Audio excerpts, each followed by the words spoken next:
I've lived in Red Hollow, Missouri my whole life. Small town, nothing special. One high school, one grocery store, and a population that still waves at each car that passes. Most people here go fishing for fun, or hang around the gas station parking lot on weekends. But not me. I liked weird stuff. Ghost videos, paranormal podcasts, the kind of things that make you sleep with the lights on. So, when my roommate, Evan, brought home a Ouija board he found at a yard sale, I didn't hesitate. I should have. It was a Saturday night in late September. Storm clouds rolling in from the west. The air felt heavy, thick enough that even breathing took effort. Evan and I were killing time in the living room of our rented farmhouse just outside town, about a mile past the old quarry. The place was built in the 1930s, original hardwood floors, thin windows, and a basement full of junk from tenants long gone. "Dude, look what I scored for $5, Evan said, dropping the board on the coffee table. It looked old, really old. The wood was darker than most boards I'd seen. The letters were carved, not printed, and the planchette wasn't plastic. It was bone-colored wood, smooth and cold to the touch. "Are you sure this isn't cursed?" I joked. He grinned. "Man, that's the point." We lit a couple candles. The storm outside rumbled, thunder rolling so long it sounded like the sky was breathing. Daisy, the neighbor's cat, who basically lived at our place, sat on the back of the couch, staring, tail swishing slow. We placed our fingers on the planchette, laughing at ourselves. "Okay," Evan said. "Is there anyone here?" Nothing. I shrugged. "Maybe you got ripped off." The planchette moved. Not fast. Slow. As if someone unseen had to think about it. Y-E-S. I felt my fingertip lift, like static jumped from the board straight into my hand. Evan raised his eyebrows. "Lucky guess," he said, voice a little too tight. "Who are you?" I asked. The planchette didn't move at first. Instead, something else did. Daisy hissed, not at us, at the hallway. Her back arched, fur rising. The planchette slid across the board. H-O-M-E.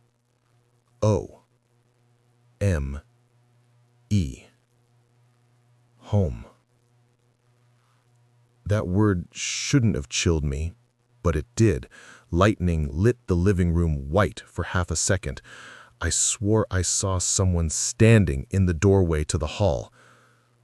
A silhouette, tall, still, then darkness again. I swallowed. "What do you want?" The board stayed still, completely still. The room felt colder, like winter suddenly settled inside the walls. That's when I heard it. My name. Not spelled, not moved across the board, whispered right next to my ear. Noah. I flinched so hard I nearly knocked the board off the table. "Dude, what's wrong?" Evan asked, confused. "You didn't hear that?" I asked. "Hear what?" I didn't answer. I just stared down the hallway. The shadows there looked deeper, thicker, like they weren't even shadows at all. The planchette moved on its own. B-A-S-E-M-E-N-T.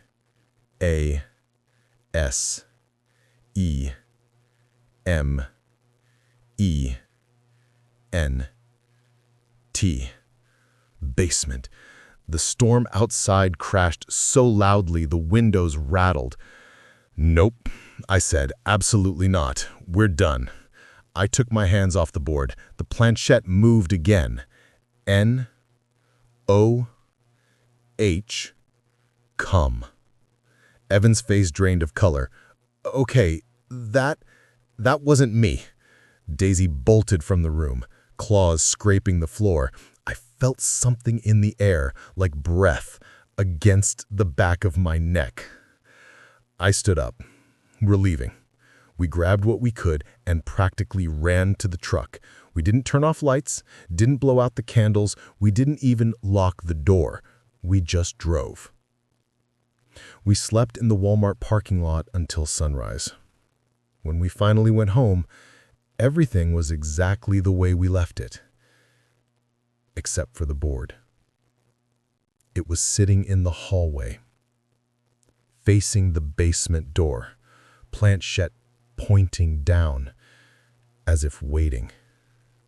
We threw it away, drove 20 minutes to the river and tossed it off the old railroad bridge, watched it drift into the dark water. Thought that was the end. Wasn't. That night, as I was trying to sleep, I heard it again, soft, close, right beside me. Noah. I turned on every light in the room and didn't sleep at all. Sometimes, late at night when the house settles and the wind dies, the silence feels heavy, like something is listening, waiting. And once in a while, I hear the basement door creak open, without footsteps, without hinges, just the darkness calling my name.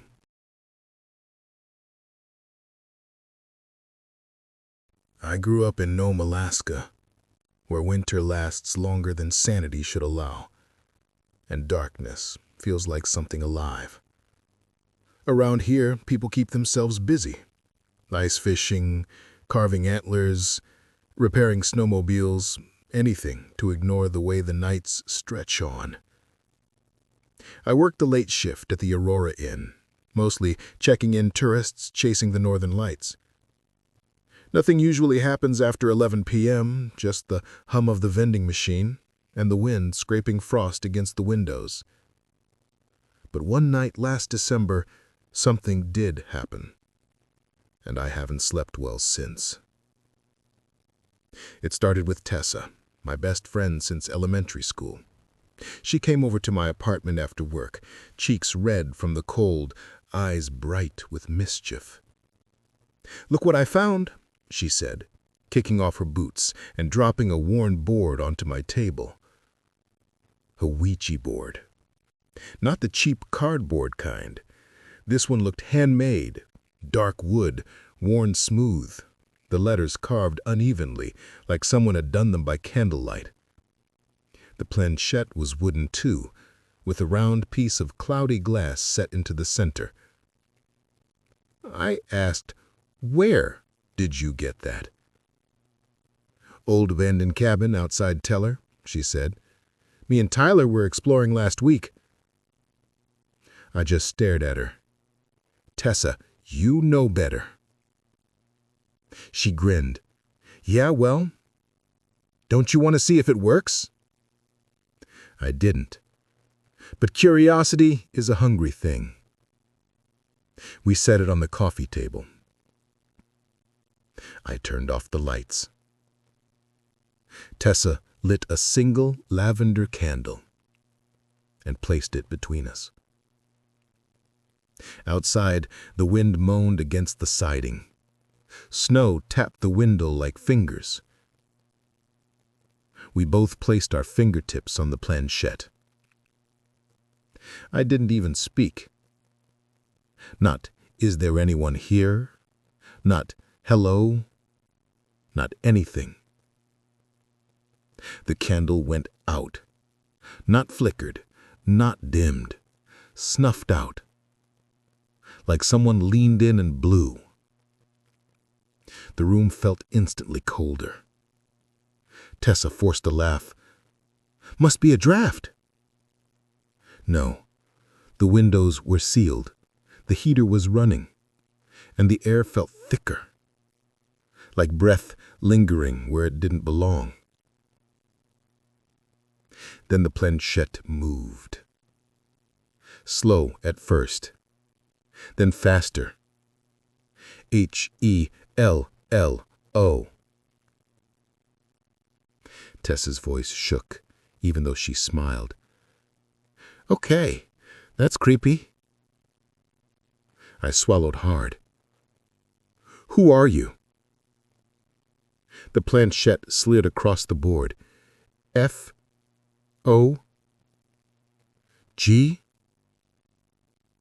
Tessa frowned. Fog? Like weather? But I understood. In Nome, fog doesn't just settle. It conceals. I asked, very quietly, what do you want? The board hesitated. Then, S-E-E.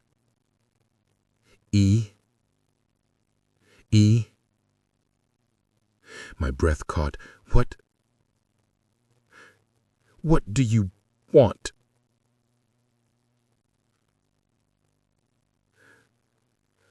Why, you. A coldness spread down my spine, like ice inside my veins. I felt watched, not from across the room, but from directly behind me. Say goodbye, I whispered. Tessa rolled her eyes. It's just spelling. The planchette jerked, hard, scraping the board with a sound that felt like it went through bone. N-O. The lights flickered, the room darkened except for the faint orange glow from the street lamp outside. Tessa, my voice thin, we're ending this. She wasn't looking at me. She was staring past me. Do you hear that? She whispered. At first I didn't. Then, soft footsteps. In my kitchen. Bare feet. Slow. Steady. Coming down the tile. My throat locked. I forced the planchette to goodbye, dragging her fingers with mine, ending the session. The footsteps stopped. The lights came back. We didn't speak. When Tessa left later, she hugged me too hard, like she didn't want to let go. She didn't say why. I didn't ask. That night, I woke up to the smell of lavender. The candle was sitting on my dresser, its wick freshly pinched. On the frost of the window, traced by a fingertip. H-E-L-L-O.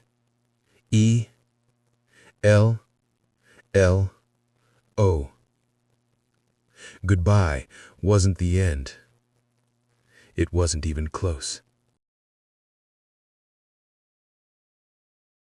I've lived in Sitka, Alaska my whole life. Most outsiders think it's peaceful up here. Mountains, ocean, forests that look endless. And yeah, it's beautiful. But beauty can hide things, especially in the dark. I worked the evening shift at Harborview Lodge, a small, wood-paneled motel off Lincoln Street. Quiet most nights. A few fishermen, tourists trying to see whales, the occasional drifter. But that night wasn't quiet. It started when my younger brother, Elias, moved back home after dropping out of college. He'd gotten into weird stuff online. Paranormal message boards, obscure forums, conspiracy chat groups. I thought it was just boredom. Sitka can get under your skin like that. But then he found an old Ouija board in Mom's attic, wrapped in a quilt that belonged to our grandmother. No one remembered it being there. Elias insisted on using it, said he wanted answers. I should have stopped him. It was mid-November. Snow hadn't fully settled yet, but the air had that heavy, quiet feeling like the world was holding its breath. We set the board on the coffee table in our apartment above the lodge office. The lights flickered from the storm rolling in across the harbor. Elias lit one candle. "To show respect," he said. I laughed. Yeah, to respect the cardboard and letters. But the board wasn't cardboard. It was wood. Dark, worn smooth, edges rounded like it had been touched 1,000 times. The planchette looked handmade, carved bone or something close to it. We placed our fingers on it. "Is there someone here?" Elias asked. Nothing. We waited. The wind howled against the windows. Then, slowly, the planchette moved. Yes. I jerked my hand away. Elias didn't. He smiled. Not excited, relieved, like he had been expecting that answer. "Who are you?" he whispered. The planchette scraped across the wood, faster now. "Friend." The candle flickered. Something in the room shifted, like air pressure changed. My ears popped. "I don't like this. I said, say goodbye. End it." Elias ignored me. "What do you want?" The board didn't move. Instead, a whisper behind us. Not loud, not a voice you hear with your ears, more like something inside your skull. "Stay." I froze. Elias's eyes were wide, not scared, entranced. I grabbed the planchette and shoved it to goodbye. The candle blew out. Not flickered, blew, like something exhaled. We didn't speak about it after. I thought that was the end. It wasn't. A week later, I started hearing footsteps in the hallway at night. Slow, barefoot. I'd check. No one there. Elias began sleepwalking. I'd find him standing at the back door, staring into the tree line. The snow there was always undisturbed. No tracks, no animals, nothing. Then came the voice. Late one night, I woke to someone whispering my name. Lena. Soft, close, right beside me. I turned on every light in the room. The Ouija board was sitting on the dresser.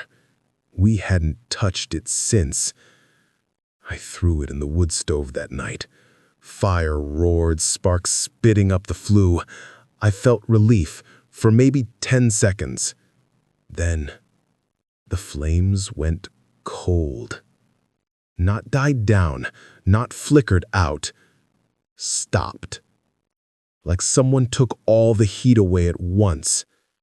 The board sat in the ash, unburned. Elias came downstairs, eyes dull and distant.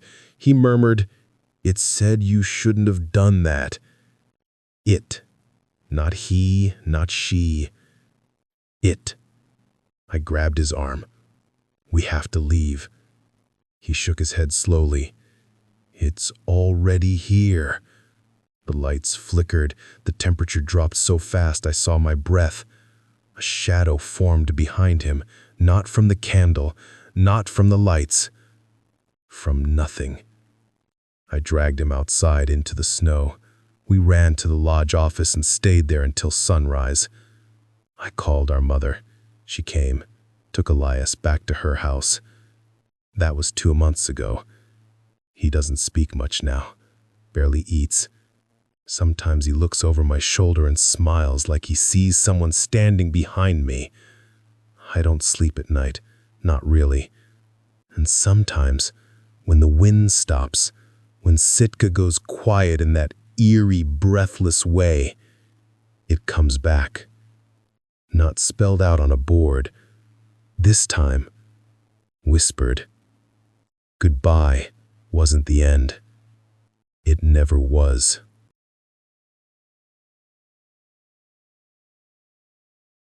I grew up in Gander, Newfoundland, the kind of small Canadian town where everyone knows which house your grandparents lived in and every road seems to end in woods or water. Winters are long, fog settles thick over the streets, and nights feel heavier than they should. I work the night shift as a baggage handler at the Gander International Airport, so I'm used to quiet. I like quiet. But there's a kind of quiet that isn't peaceful, just waiting. And that's the kind I remember from the night we found the board. It was mid-February, the cold kind that makes your bones ache. My friends Liam and Derek and I were hanging out at Liam's basement, the typical spot. Wood paneling, old couch, hockey posters, a heat spacer that barely worked. We were bored. That was the beginning of every bad idea that ever happened in this town. Liam's uncle had passed away that month, and his mom asked him to help clear out the attic of the old family house on Memorial Drive. Among the boxes of Christmas decorations and forgotten junk, they found a wooden Ouija board, carved, old, and heavy. No instructions, no date, no markings. Just the alphabet, yes, no, and goodbye. "Let's try it," Liam said, holding the board like he'd found treasure. I rolled my eyes. "Man, you know that stuff is just muscle memory or subconscious movement." "Exactly, which means no harm in trying." So we set it down on the coffee table. The planchette was smooth, dark wood, polished to a shine. It looked handmade, like someone shaped it with patience and purpose. We sat there, 3 grown adults, knees touching the table, staring at this stupid board. "Okay," Liam said. "Everyone put your fingers on it." I didn't move. Neither did Derek. We exchanged a look. And that's when the planchette moved. Not a twitch, not a slide caused by someone shifting in their seat. It glided, smooth and slow. Liam's face went pale. "Guys, I'm not touching it." "I'm not either," I said, my voice too thin. Derek held up both hands. "Nope, not me." The planchette stopped at yes. We didn't breathe. I swallowed hard. Is someone here? The planchette jerked. Y-E-S. The basement felt colder, the air heavier, like the space had shrunk around us. Derek's voice cracked. "Okay, Liam, cut the crap. One of you is doing it." "Swear to God," Liam whispered. "I'm not touching it." The planchette began to move again. N-O-T-H-I-M.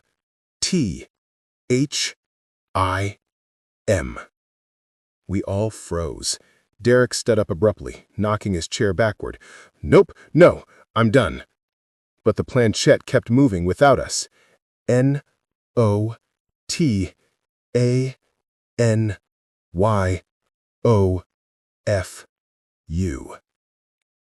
I felt something then, not touching, not grabbing, but like a presence at my back, watching, waiting.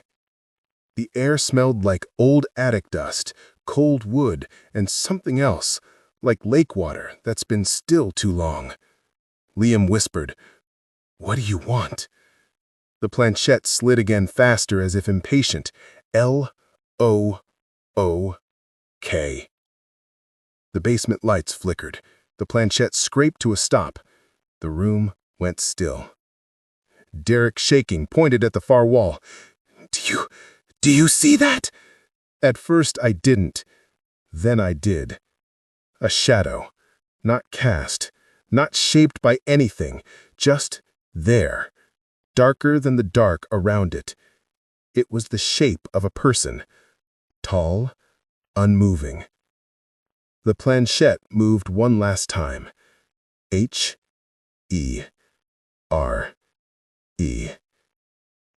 Liam grabbed the board and threw it at the shadow.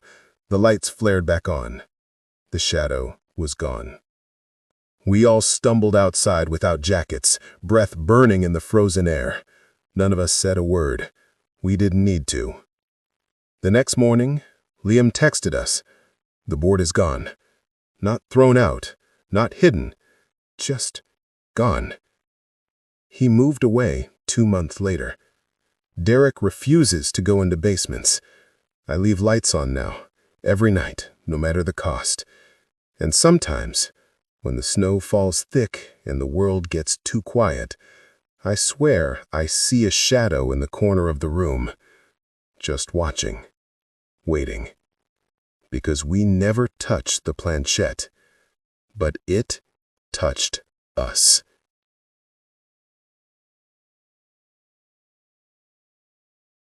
I grew up in Bar Harbor, Maine, where the ocean mist rolls in thick enough to swallow sound and distance alike. People here live quiet lives, fishing, guiding tourists through Acadia, serving lobster rolls in the summer. But the locals know there are things you don't talk about after dark, things the ocean brings in and never takes back. I never believed any of that until the night I sat down with a Ouija board in my grandmother's attic. It was early November, just after tourist season had ended. The town felt hollow, like someone had scooped out all the noise and left only fog behind. I was cleaning out my grandmother's house after her passing. She lived there alone, stubborn as only old Maine women can be. Her attic was cluttered with trunks, books, and jars of dried herbs that smelled like storms and salt. My friend Emma had come to help because she knew I didn't want to be there by myself. The house had always unsettled me. Too many corners that stayed dark no matter how bright the lights were. While I sorted boxes, Emma found a Ouija board tucked inside a cedar chest. Not the toy store kind. This one was old dark wood, letters carved deep and uneven. The planchette was heavy, cool and smooth like polished bone. "Your grandmother was into some wild stuff," Emma joked, wiggling her eyebrows. She was Catholic, like scared of Halloween decorations Catholic. Emma smiled. Maybe she didn't put it here. That was the first moment I felt it, like the air in the attic got thicker. We sat on the attic floor anyway, because curiosity is harder to resist than fear. We placed the board between us. The single light bulb above us flickered, swinging like someone had passed under it. The window was closed. There was no draft. "You ask," Emma said. I swallowed. "Okay. Is there anyone here with us?" The planchette didn't move at first. Then it did. Slowly. Y-E-S. Emma laughed nervously. Okay, someone's messing with the board." Neither of us was pushing. I could feel that. The resistance wasn't ours. It felt like something else was pulling from the other side. "What's your name?" I asked. The planchette glided. S-A-L-T.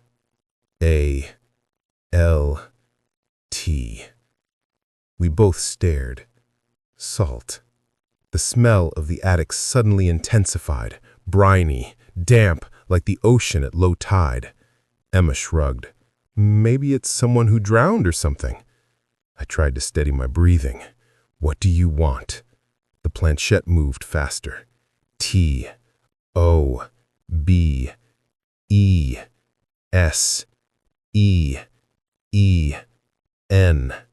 The light flickered. Emma's voice was small now. "Let's just end it. Say goodbye." I nodded and grabbed the planchette. But it fought back. Not physically, not like something grabbed it, more like something held it to the board. My chest tightened. "We're saying goodbye," I said firmly. The planchette dragged to N-O. Then the attic got cold. Not chilly, freezing. My breath fogged in front of me. Emma rubbed her arms. "Do you feel that?" Before I could answer, something tapped behind us. Not the house settling, not pipes, a deliberate knock on the attic wall. Tap, tap, tap. I turned slowly. There was nothing, just shadows pooled thicker than they should be. I faced the board again. The planchette was already moving. "I am here." Emma grabbed my hand. "Lena, end it now." I forced the planchette to goodbye and slammed the board shut. The attic light went out. not flickered, died. We stumbled down the stairs in the dark, gasping like we'd been underwater. When we reached the kitchen, the lights flicked back on. Everything looked normal. But when I turned toward the back door, I saw it. Wet footprints on the hardwood. Small, bare, leading from the back door to the stairs. We hadn't heard the door open. No one else was in the house. Emma left immediately. She didn't say goodbye. I slept at my mother's that night. The next morning, I went back to the house to feed my grandmother's cat. When I got to the kitchen, the footprints were still there. Only now there were more, leading toward the attic. I don't go back there anymore. And sometimes, when the fog rolls in from the water and the air gets heavy with salt, I hear it. Tap, tap, tap. The one who answered wasn't human, and it's still here.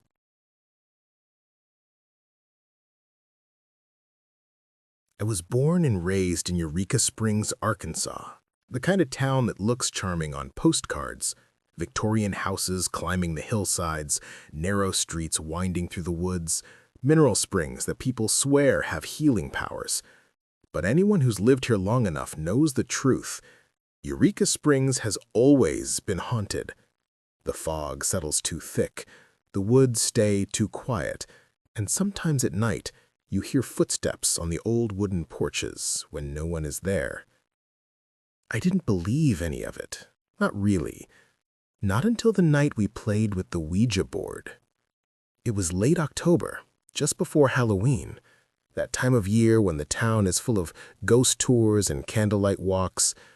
My friend Mara and I worked together at the Crescent Hotel. Yes, that Crescent Hotel, the one tourists call America's most haunted hotel. I was used to people claiming to see figures in the hallway or whispering voices in empty rooms. I'd roll my eyes and go back to folding towels in the laundry room. But Mara was different. She believed everything, and she loved proving me wrong. One night, after our shift ended around 11:20 p.m., she convinced me to go with her to Basin Spring Park, the little open square in the center of town. She said we could try a Ouija session there. I laughed, told her she was dramatic, but I still went. The park was deserted, fog creeping in through the trees like it had weight. The fountain wasn't running, off for the season, and without the sound of water, the silence felt unnatural, too wide, too listening. Mara sat cross-legged on the stone steps and pulled out a small wooden Ouija board she'd found at a thrift shop. The letters were worn, the planchette scratched. She lit a single tea candle, shielding it from the breeze with her hands. "Let's ask who haunts the Crescent," she whispered, grinning. I rolled my eyes. "It's almost midnight. Can't we just go home?" She smirked. "We'll get better answers after midnight. Spirits listen then." "Sure, and vampires use the hotel valet." But something about the quiet made my voice sound wrong, too loud. We placed our fingertips on the planchette. "Is anyone here with us?" Mara asked. Nothing happened. I exhaled, relieved. "See? Nothing. It's just wood and—" The planchette moved. Not fast. Slow. Deliberate. Like someone was thinking about each letter. Y-E-S. We both froze. Mara's eyes were wide, but she didn't look scared. She looked thrilled. "Who are you?" she asked. The planchette glided. "Wait." Mara frowned. "Wait for what?" The planchette didn't move again. The candle flickered. The fog pressed in closer.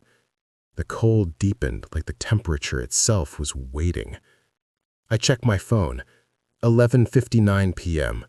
My stomach dropped. "Mara?" I whispered. "We should stop." She didn't respond. The planchette moved on its own. our hands still on it.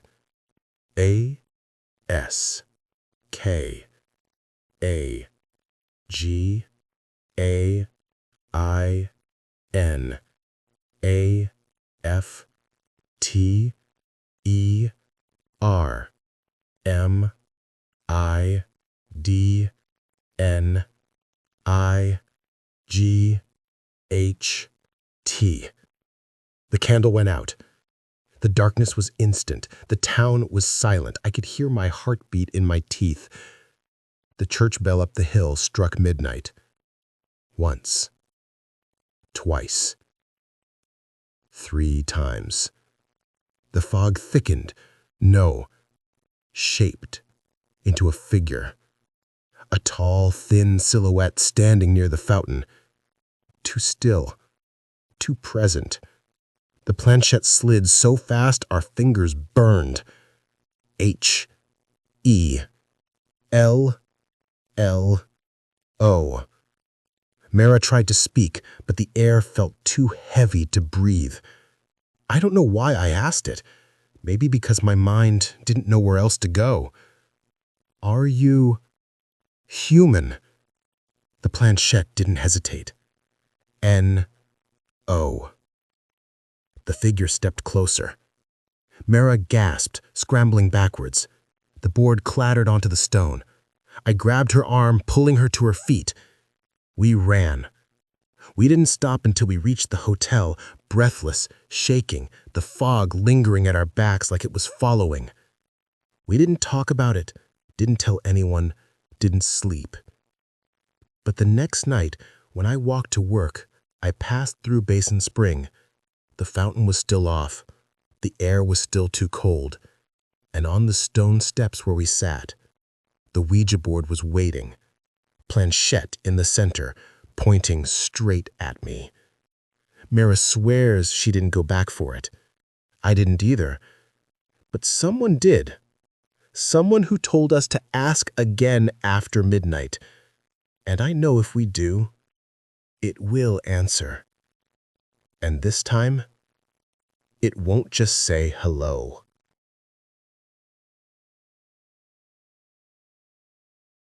I live in Sandpoint, Idaho, up near the lake where the fog hangs low across the water and the pine trees look like they're leaning closer every winter. My house is a small rental cabin on the edge of the forest. Quiet, simple. A place where you can hear every footstep across the floorboards.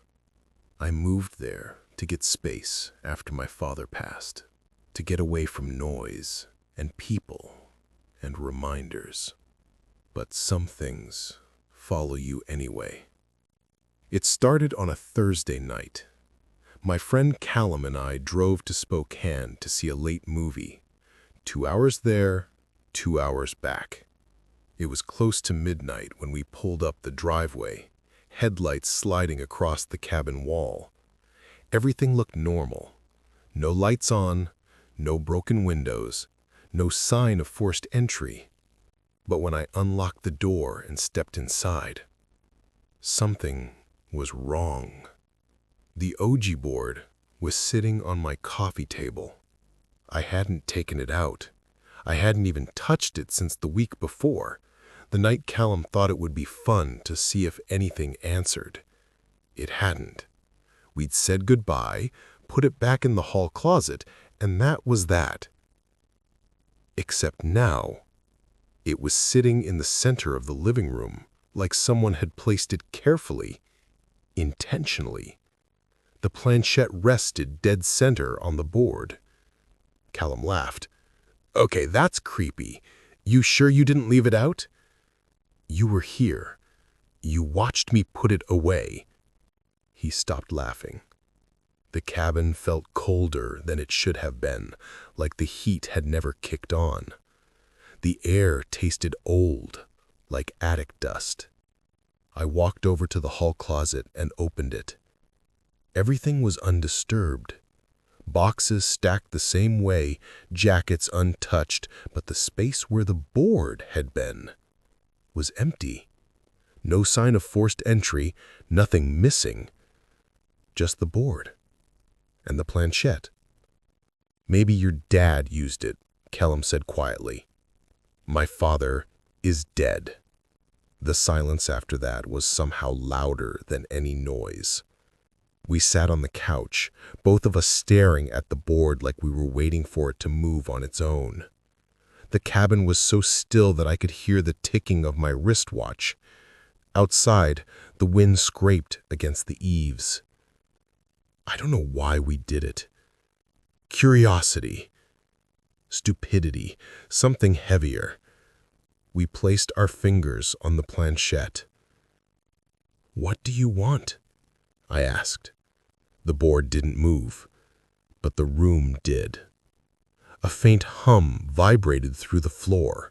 The walls creaked, not like settling, but like something pressed from the outside. The lights flickered, then the planchette slid. H-O-M-E. My throat tightened. Callum swallowed. Who's home? The planchette jerked. Hard. You. Callum pulled his hand back. Nope. Nope. Hell no. But I couldn't move. What are you? I whispered. The planchette slid slower this time, like the answer required thought. Nothing. Callum scoffed. Then leave. The planchette moved again. No. The living room lights buzzed and dimmed. I stood up so fast the chair scraped across the floor. We're done. Goodbye. I shoved the board back into the closet and shut the door hard, that I locked it. Like that would do anything. We slept in the same room that night, both of us pretending we weren't listening for footsteps. Around 3:12 a.m., I woke up. The closet door was open. The Ouija board was sitting in the doorway. The planchette pointed down the hall, toward my bedroom. I didn't sleep again. Callum left at sunrise, refusing to look back at the cabin. He told me to move. I told him I would. I didn't. I still hear the hall closet door creak open sometimes, even though I nailed it shut. Sometimes, late at night, when the wind dies and the lake goes still, I hear something moving across the floorboards, slow, barefoot, coming closer. And I know what it's waiting for me to sit down, for me to place my fingers on the planchette, for me to ask again, because it never said goodbye.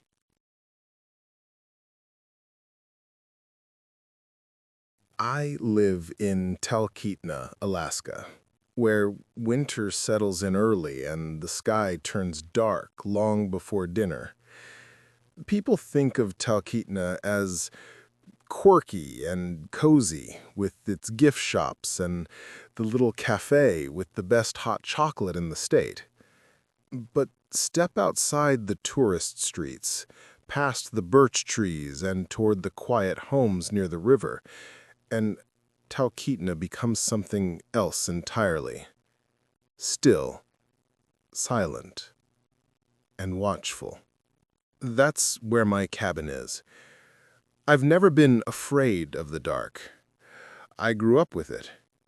Thick forests, blackout winters, frozen nights that creak and shift without warning. But since that night with the Ouija board, darkness feels like it's waiting. It started because of Anya, my closest friend since high school. She'd always loved ghost stories, folklore, all the old habits carried up here by miners and trappers and the people who came before them. That night, we were snowed in, roads coated in ice, wind blowing fine white powder against the windows like someone scratching to get in. We drank tea, played cards, talked about nonsense. Then she found the Ouija board. It had belonged to my grandmother, kept in an old cedar chest in the attic. I had forgotten it was there. My grandmother had always warned me not to touch it, saying some doors open too easily and some things don't leave once invited. Anya laughed when I told her that. "Your grandmother also believed ravens could read minds," she said. "She wasn't wrong, but that didn't mean she was right." Still, I gave in. Curiosity is heavier than caution. We sat on the living room floor, the fire throwing long shadows across the walls. The wind howled outside. The lights flickered once, then returned. We placed our fingers on the planchette. "Is anyone here?" Anya asked. "Nothing." She smirked at me. "See? Just wood and superstition." Then the planchette moved, slow, purposeful, not drifting, directed. Yes. The fire popped behind us, sending a brief flare of sparks up the chimney.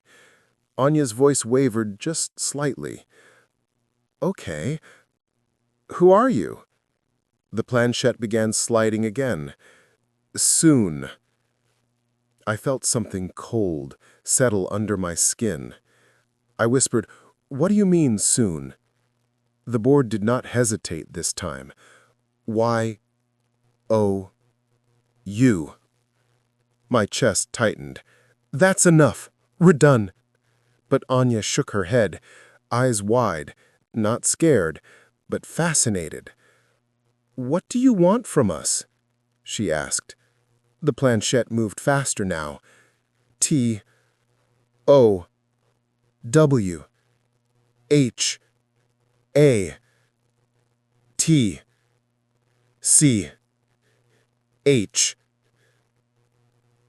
The shadows in the room felt deeper.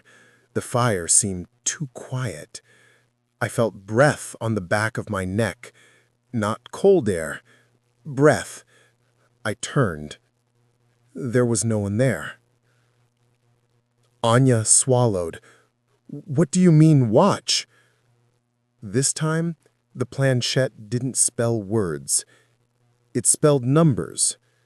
01, 28, 27, 04. I stared at the sequence, trying to make sense of it. Then it hit me. 01, then 28, then 27, then 04. January 28th, 2027, at 4 a.m. The time, the date.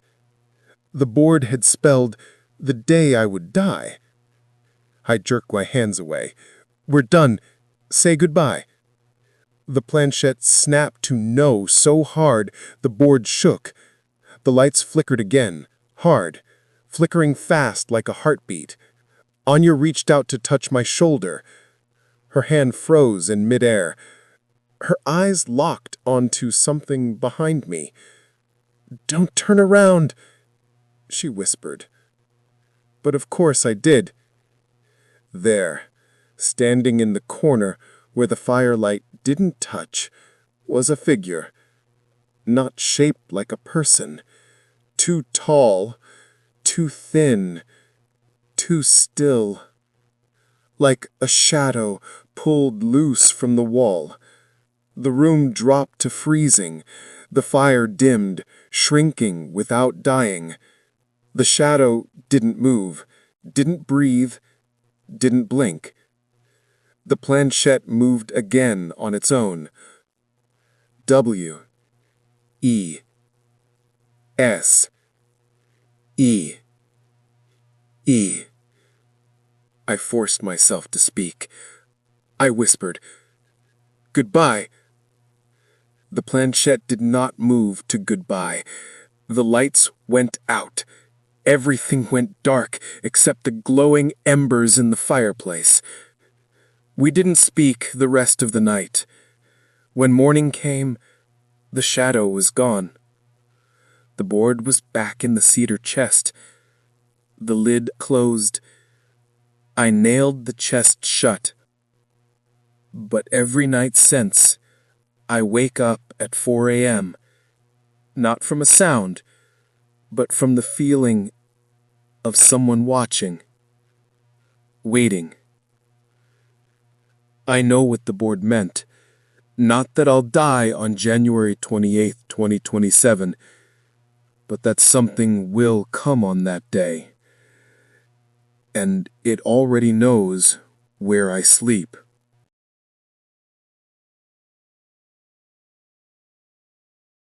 I grew up in Dawson Creek, British Columbia, where the winters last too long, the spruce forests crowd the roads, and the silence after dark feels heavier than snow. My house sits about 15 minutes outside town, past the old grain silos and down a gravel road most people avoid once the sun goes down. Nights out here are so quiet you can hear your own heartbeat. I used to like that before the knocking started. It happened in early February when the cold was deep enough to freeze your eyelashes and the nights felt endless. My friend Colin had come over to drink beer and play cards. We'd been friends since high school. Both of us stayed behind after graduation while everyone else chased city lights. Colin had always been into weird stuff. Abandoned buildings, late-night dares, ghost stories. He was the one who brought the Ouija board. Found it at a thrift store, he said. I didn't ask why he thought that was a good purchase. We set it on the dining table. The wood stove crackled in the corner, filling the house with just enough warmth to fight the cold. Outside, wind scraped the siding with a long, steady hiss. "You ever done one of these?" Colin asked, smirking. "No," I said, "and neither should you." He laughed, but it didn't reach his eyes. We placed our fingers on the planchette.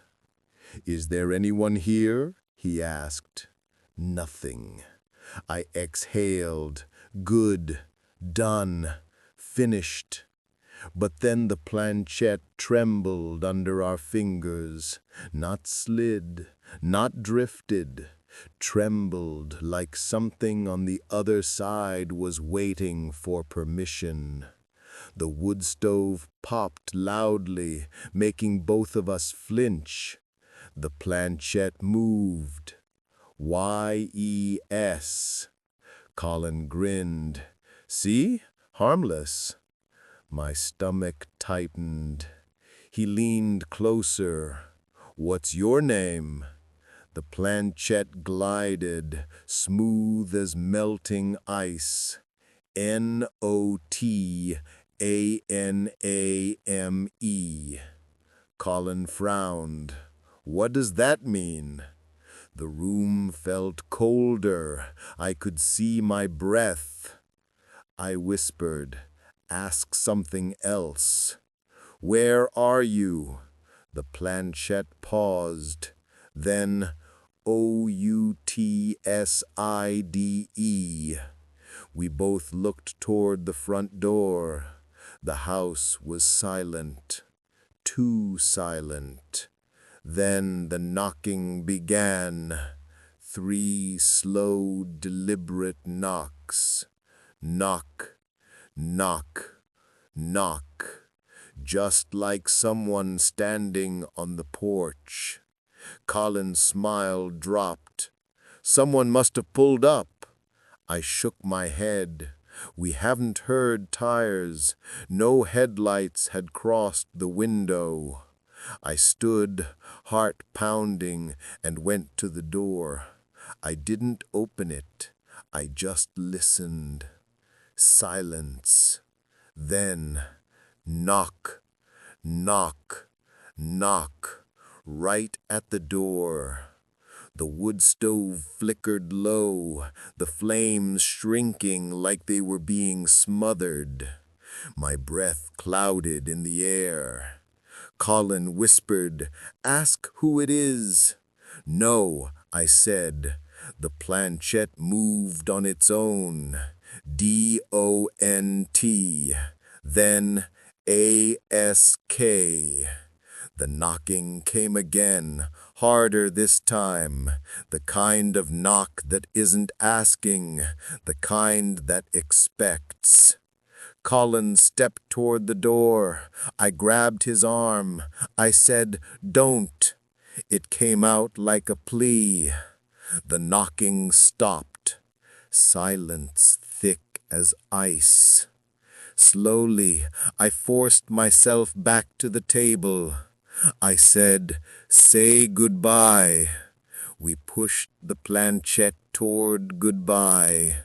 The board felt heavier suddenly, like something didn't want us to stop.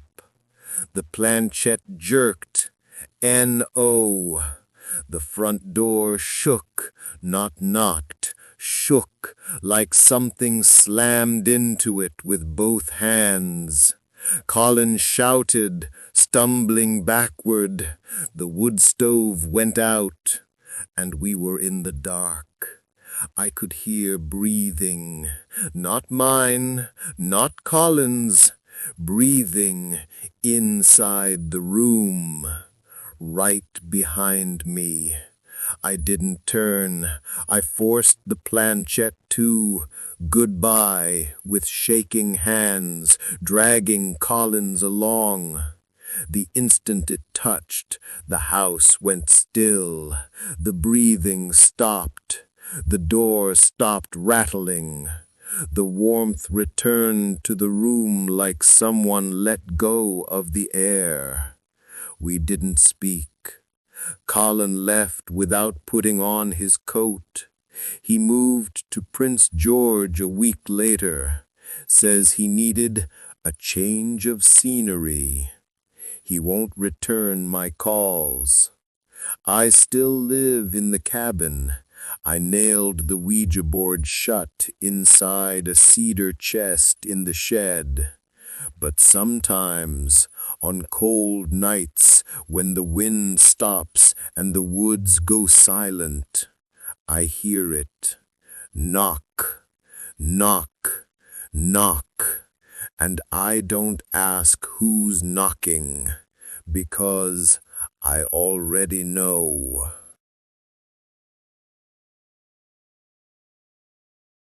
I live in Lunenburg, Nova Scotia, in one of those old seaside houses that look charming in travel magazines but creak and sigh like they're carrying memories.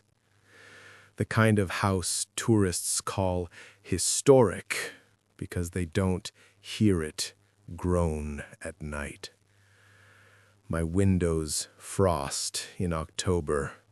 The floorboards shift when no one is walking, and the ocean fog rolls in so thick it makes the world outside disappear. I used to love the quiet. I don't anymore. The Ouija board belonged to my Aunt Miriam, the aunt everyone avoided talking about. When she passed, I inherited her house, her furniture, and her secrets. The board was wrapped in linen, tied with twine, and stored in the attic beneath a stack of yellowed quilts. It should have stayed there. My best friend Naomi came over that night. She's bold in ways I'm not. Laughs at things that scare people, digs up stories most towns bury. We drank tea in the kitchen while the windows fogged from the steam. Outside, the foghorn moaned across the harbor, low and distant, the kind of sound that makes you feel small. Naomi saw the board on the counter where I'd left it. "Oh my God, Lila," she said, eyes bright with interest. "We have to try it." My stomach tightened. It was my aunt's. I don't think she wanted anyone using it. Naomi grinned. "She's not here to complain." That should have been the moment I said no. Instead, I followed her into the living room. We sat on the floor in front of the fireplace. The flames were low, flickering lazily. The light cast long, stretching shadows across the hardwood, reaching toward the tall, antique mirror hanging over the mantel. The mirror was one thing I never liked about the house. Too tall, too old, too reflective. Aunt Miriam always kept it covered with a cloth. I used to think it was superstition. Now I know better. We placed our fingertips on the planchette. "Is someone here with us?" Naomi asked. At first, nothing moved. The silence deepened. The fire crackled. A seagull cried somewhere outside. Then the planchette slid. Y-E-S.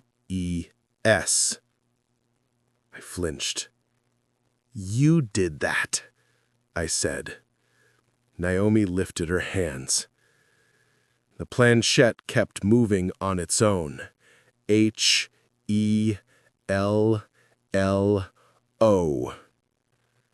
The air grew colder. My breath fogged faintly. Naomi leaned in. "Who are you?" The board responded slowly this time. L-O-N-L-I-Y.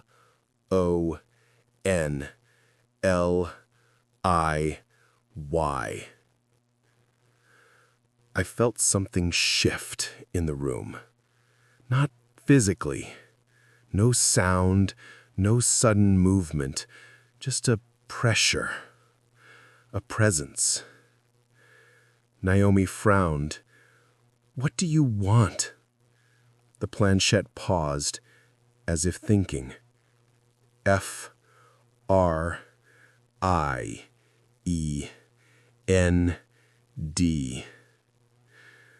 My glance drifted to the mirror.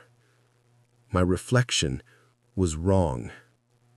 She stood where I sat, but leaned slightly forward, closer to the glass as if watching us from behind it.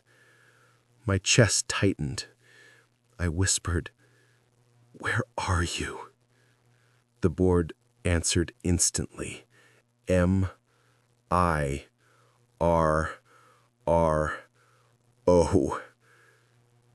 R. Naomi turned to look, but I already knew. The reflection's lips parted, not mine. Hers. And though there was no sound in the room, the voice filled my head. "I'm so lonely." I couldn't breathe. Naomi grabbed my wrist. "Lila, end it. Say goodbye." The planchette wouldn't move. It resisted, sliding back toward the center like something held it down.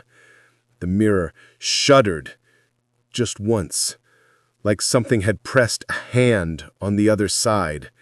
Naomi slammed her palm onto the planchette and forced it to goodbye. The flames roared high, and the mirror snapped back to normal. My reflection moved with me again. We sat in silence, breathing hard. Naomi didn't stay the night. She didn't even put her boots on properly. She just ran. I covered the mirror immediately. A blanket, then two. I nailed the Ouija board shut in a wooden crate and dragged it back up the attic stairs in the dark. But that night, and the ones after, something changed. The house no longer felt empty. Sometimes I find the blanket folded neatly on the floor in the morning. Sometimes, when I walk past the mirror, I see my reflection move just a half-second late. And sometimes, most nights around 3 a.m., I hear a soft voice whisper from behind the glass, "I'm still lonely." Loneliness is patient, and it knows my name now.